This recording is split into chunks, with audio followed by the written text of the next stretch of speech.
بسم اللہ الرحمن الرحیم۔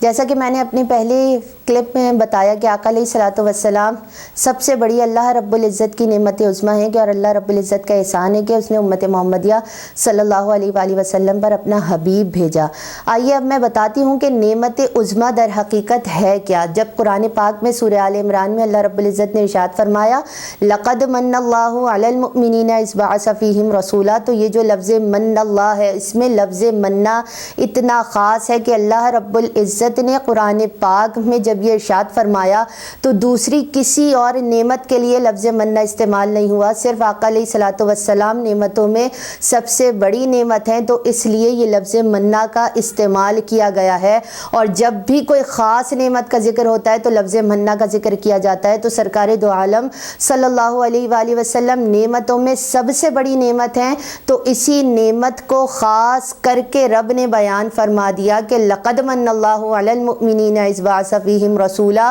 کہ مومنین پر احسان کیا کہ انہی میں سے ایک نبی ان پر مبعوث فرمایا، اور وہ آقا علیہ الصلوۃ والسلام کی ذات مبارکہ ہے۔ اب اگر ہم لفظ مننا کو تین حصوں میں دیکھیں، تین قسموں میں دیکھیں، تو اللہ رب العزت کا امت محمدیہ صلی اللہ علیہ وآلہ وسلم پر یہ احسان ہے کہ اس نے اپنا حبیب اس جہاں میں بھیجا، کیونکہ دنیا کا قانون ہے کہ جب بھی کسی سے کتنی بھی محبت ہو تو انسان اپنا محبوب کسی کو بھی دینا پسند نہیں کرتا، لیکن رب نے اتنا کرم کیا امت محمدیہ پر کہ اللہ رب العزت نے اپنا حبیب دیا کہ انداز حسینوں کو سکھائے نہیں جاتے، امی لقبی ہوں وہ پڑھائے نہیں جاتے، اور ہر ایک کا حصہ نہیں دیدار کسی کا، بو جہل کو محبوب دکھائے نہیں جاتے۔ پھر اگر ہم دوسری قسم دیکھیں تو اللہ رب العزت نے حدیث قدسی میں فرمایا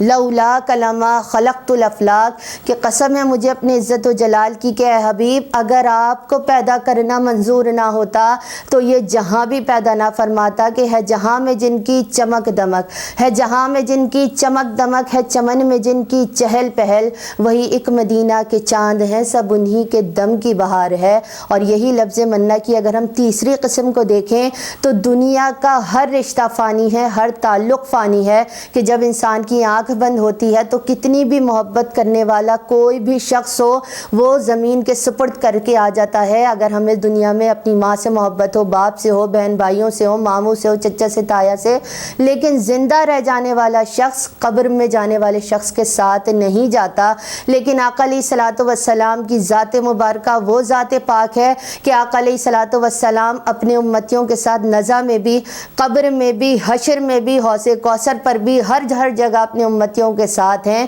کہ وہ خدا نے ہے مرتبہ تجھ کو دیا، نہ کسی کو ملے نہ کسی کو ملا، ہے کلام مجید نے کھائی شہا، تیرے شہر و کلام و بقا کی قسم۔